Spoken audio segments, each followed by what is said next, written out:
Suppose you have 1 billion vectors, and every search has to find a handful that sit closest to your query. The obvious way is to compare your query against every single one and keep the nearest. Perfectly accurate. Also completely hopeless, because 1 billion comparisons for every query grinds the whole system to a halt.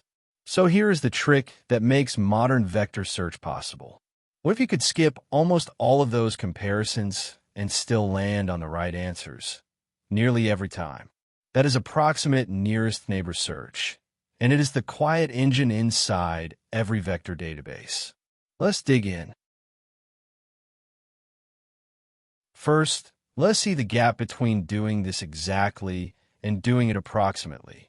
Exact search checks every stored vector against your query and keeps the true closest. It is flawless, and for a few thousand vectors, it is perfectly fine. But the work grows linearly with the collection, so at millions or billions of vectors, each query has to drag through billions of comparisons. Accurate, yes, but far too slow to serve anyone in real time. Approximate nearest neighbor search takes a different bargain. It builds a smart index ahead of time, so a query can skip almost every vector and only examine a promising few. You give up a sliver of accuracy, occasionally missing the single true closest, and in return you get answers that are orders of magnitude faster.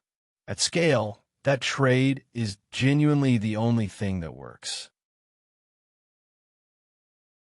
So how does a graph index actually find those neighbors so fast? Watch it hop. Before any query arrives, you build the index.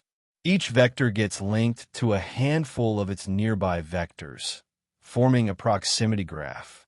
In the popular HNSW design, those links are stacked in layers, with sparse long-range hops up top and dense local links at the bottom. This structure is what lets a search travel across the space quickly. A query begins at an entry point, a single node high in the graph. From here, the search navigates toward your query vector, using the links as a kind of map. It never scans the collection, it walks the graph instead, and that walk is the whole speed secret behind the method. At each step, the search looks at the current node's neighbors and hops to whichever one sits closer to the query. It repeats this greedy move again and again, descending through the layers, each hop tightening the distance. Most of the collection is never even looked at, which is exactly the point. Within a small number of hops, the walk arrives at the near closest vectors and returns them. Because the graph lets each step cut the remaining distance sharply, the whole search finishes in roughly logarithmic time rather than linear. That billion candidate lookup collapses into a few milliseconds. Strip it down, and 3 ideas make ANN the backbone of vector search. It finds the near closest vectors far faster than brute force.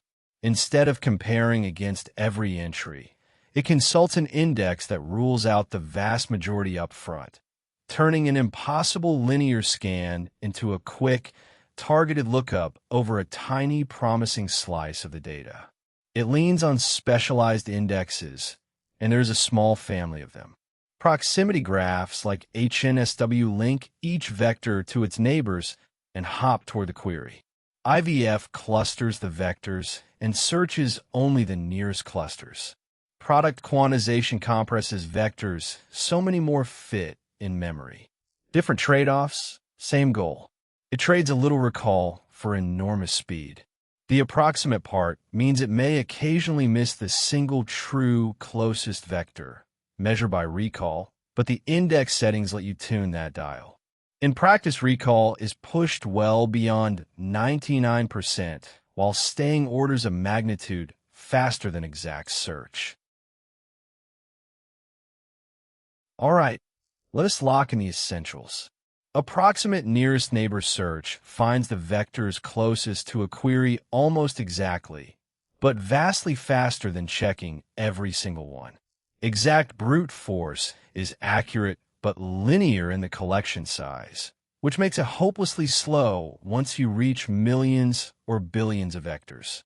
Smart indexes like HNSW graphs, IVF clusters, and product quantization skip almost every vector to reach the answer in near logarithmic time.